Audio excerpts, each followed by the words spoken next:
Hello friend, welcome back to my channel once again. So यो भिडियोमा चाहिँ म तपाईहरुलाई पेन ड्राइभलाई बुटेबल कसरी गराउने विन्डोज 10 बुटेबल पेन ड्राइभ कसरी गराउने भनेर सिकाउन गइरहेको छु. सो यो चाहिँ विन्डोज 10 लिगेसी फर्मेटमा गर्न देखाउन गइरहेको छु. जुन चाहिँ तपाईको MBR पार्टिसनलाई सपोर्ट गर्ने गर्दछ र अर्को विन्डोज 10 UEFI मोड पनि हुन्छ, बायस मोड. सो त्यसको लागि त्यो चाहिँ जीपीटी पार्टिसनमा सपोर्ट गर्ने गर्दछ, जुन चाहिँ म अर्को भिडियोमा तपाईलाई म बताउने छु. सो यसको लागि चाहिँ तपाईलाई फर्स्ट अफ अल एउटा त पेन ड्राइभ चाहिने नै भयो हैन बुटेबल पेन ड्राइभ गराउनलाई. सो यहाँ मसँग छ Samsung को 16GB को पेन ड्राइभ छ. तर 16GB पनि चाहिदैन, 8GB भए पनि पुग्छ विन्डोज 10 लाई. र अर्को चाहिन्छ तपाईलाई सफ्टवेयर जुन चाहिँ यो ISO फाइल हो विन्डोज 10 को. यहाँ देख्न सक्नुहुन्छ विन्डोज 7 को पनि छ, विन्डोज 10 को हामीलाई चाहिन्छ ISO फाइल. र अर्को अझै एउटा कुरा चाहिन्छ जुन चाहिँ बर्नर सफ्टवेयर चाहिन्छ, जुन चाहिँ मसँग यहाँ छ. थुप्रै बर्नर सफ्टवेयरहरु छ यहाँ देख्न सक्नुहुन्छ.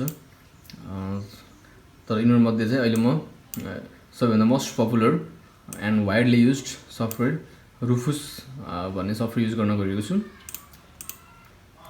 र त्यसपछि यो पेन ड्राइभलाई चाहिँ हामीले यहाँ राख्न सक्छौं. Just insert this pen drive. So अब देख्न सक्नुहुन्छ यहाँ पेन ड्राइभ 16GB को पेन ड्राइभ हो, तर चाहिँ यो कम्प्लिटली 16 हुँदैन, 14.8GB को पेन ड्राइभ छ यहाँ. सो कम्प्लिटली एम्प्टी छ यो पेन ड्राइभ चाहिँ. So there is nothing over here. र यति भइसकेपछि now we need a software जुन चाहिँ बर्नर सफ्टवेयर हो.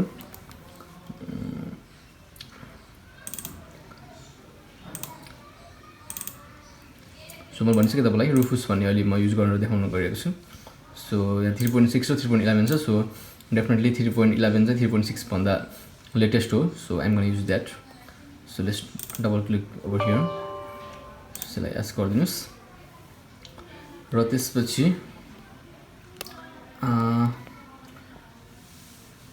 न्यू भोल्युम यो सुरु फर्स्टमा चाहिँ तपाईको पेन ड्राइभ देखाइरहेको छ कि 16GB भनेर पेन ड्राइभ छ. अटोमेटिकली डिटेक्ट गरिसकेको छ पेन ड्राइभलाई बुटेबल गराउनको लागि. र त्यसपछि छ सेकेन्ड अप्सनमा चाहिँ डिस्क और ISO इमेज, जुन चाहिँ हामीले अझै सिलेक्ट गरेको छैनौं. त्यो चाहिँ हामी सिलेक्टमा गएर र त्यसपछि हामीलाई चाहिन्छ अब ISO फाइल जुन चाहिँ डी ड्राइभको सफ्टवेयर भित्र मैले यसरी OS भनेर एउटा फोल्डर बनाएको छु. यहाँ तपाईले देख्न सक्नुहुन्छ विन्डोज 10 को ISO फाइल छ, जुन चाहिँ यहाँ लिगेसी मोडमा सपोर्ट गर्दछ. सो यहाँ देखि अरु पनि थुप्रै छ, तर अहिले मैले चाहिँ विन्डोज 10 गराएर देखाउन गइरहेको छु. सो विन्डोज 10 मा गएर यसलाई ओपन पर्दछ. र त्यसपछि चाहिँ विन्डोज 10 ISO अहिले लिइसकेको छ यहाँ. सो यसलाई चाहिँ हामीले MBR गर्नु पर्दछ. सो यहाँ जीपीटी चाहिँ तपाईको लिगेसी UEFI लाई हुन्छ भने MBR चाहिँ नन UEFI हो, लिगेसी हो. सो अरु के पनि गर्नु पर्दैन. सो एन्टिफेस ठीक छ यो. एन्ड त्यसपछि यहाँ तल देख्न सक्नुहुन्छ रेडी स्टार्ट भनेर. सो यहाँ चाहिँ स्टार्ट बटनमा क्लिक गर्नु पर्दछ. र यसले warning all data on device भनेर चाहिँ अहिले त्यहाँ पेन ड्राइभमा भएको डाटाहरु सबै डिलिट हुन्छ, फर्मेट हुन्छ भनेर वार्निङ दिइरहेको छ. So no worries for that. Let's go and click over okay.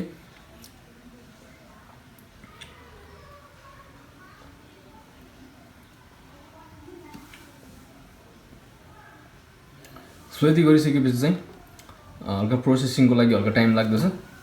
र टाइम लागेपछि चाहिँ तपाईले देख्न सक्नुहुन्छ यहाँ कपिङ ISO फाइल भनेर चाहिँ 0.5% भएको छ बल्ल. यो चाहिँ टोटल्ली तपाईको चाहिँ प्रोसेसिङ चाहिँ 100% कम्प्लिट भइसकेपछि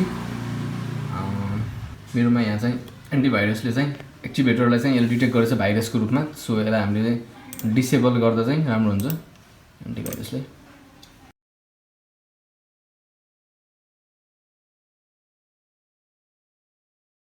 सो मैले एन्टिभाइरस डिसेबल गरिदिइसकेको छु सो गाइज सिम्पल छ प्रोसेस त्यस्तो कुनै पनि अप्ठ्यारो छैन जुन चाहिँ यो रुफुस सफ्टवेयर चाहिँ गुगलमा गएर तपाईँले रुफुस RUFUS भनेर चाहिँ टाइप गर्नुभयो भने चाहिँ सजिलोले चाहिँ यसको ब्याकअप सफ्टवेयर भेटिन्छ यो चाहिँ फ्रीली कम्प्लिटली फ्री छ यो सफ्टवेयर र त्यसपछि चाहिँ ISO फाइल पनि तपाईँले टोरेन्टमा गएर अथवा गुगलमै गएर कुनै ब्लग स्पटहरूको साइटहरूमा पनि भेटिन्छ र सबैभन्दा राम्रो चाहिँ बेस्ट चाहिँ टोरेन्टमा गएरै गर्दा चाहिँ राम्रो हुन्छ मेरो विचारमा चाहिँ र म तपाईँलाई साइज पनि भनिदिन्छु यो रुफुस चाहिँ तपाईँको 1 MB धेरै MB पनि छैन अलिकति साइज धेरै हुने भनेको चाहिँ ISO फाइलको हो जुन चाहिँ म तपाईँलाई देखाइदिन्छु कति GB को छ भनेर विन्डोज 10 सफ्टवेयर OS सो यहाँ देख्न सक्नुहुन्छ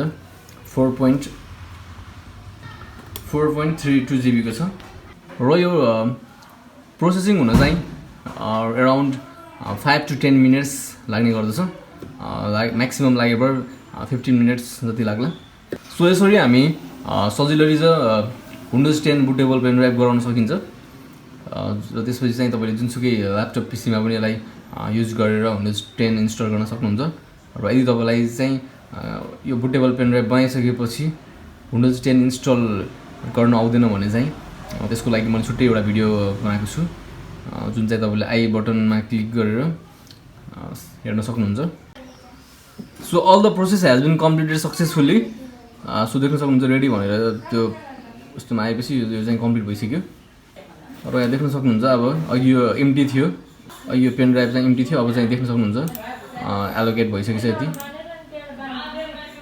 4.33 GB युज भइसकेछ र यसभित्र तपाईँले ओपन गरेर हेर्नुभयो भने चाहिँ यसमा देख्न सक्नुहुन्छ विन्डोज 10 मा चाहिने नेसेसरी रिक्वायर्ड फाइलहरूलाई चाहिँ विन्डोज 10 इन्स्टल गर्न चाहिने नेसेसरी फाइलहरू चाहिँ यसमा चाहिँ सबै कपी भइसकेछ सो अब म तपाईँलाई एक्चुअली सटडाउन गरेर फेरि देखाउने छु यो पेन ड्राइभले एक्चुअली काम राम्रोसँग गरेछ कि नै भनेर